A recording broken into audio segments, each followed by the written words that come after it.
RAP desde tempo de cassete. Toca na casa, toca na rua, toca na arma, bomba na peito. Boom bap, escora de rap, intelecto, internet. Hands clap, tipo na gueto, rima de fé, tem na minha bag. Já nem crise, zona norte, foi onde com começa. E já sai lá na Verso explicado.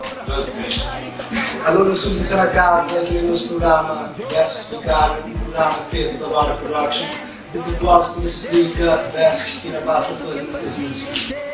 Junto com o JP, hoje me trazer ali para explicar aquele verso que faz naquela música que chama Chora, naquele novo mixtape que vem aqui de hoje, por entra no YouTube, hoje ele faz isso ali.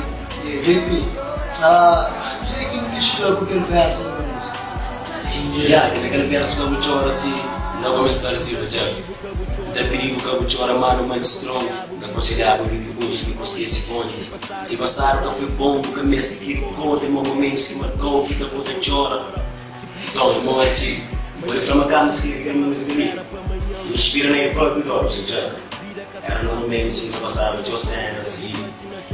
E digo bem, sempre da fala de música, assim, eu não gravava música junto. Eu não combinava, se um dia eu não gravava, ninguém sabia que se ia sair, eu se fiquei na estrada. Já não convidaram para aquele track, não convidaram assim na fala. Já não apresentei aquele tema que é o Jordan, mano. Você esperava, me esperando para o próprio nome, você entende? Agora, eu sigo com muitas pessoas, você entende? Olha que na canção da foca, acabou o Jordan. Acabou o Jordan, não é o Jordan. Eu vou continuar naquele Jordan, você entende? Durante a gente chora, a gente chora, durante a gente chora com ele. Mais ou menos aquilo assim. Ok. Nós vamos entender qual que é a explicação daquele verso ali e nunca fica com a gente, nós esperamos no próximo.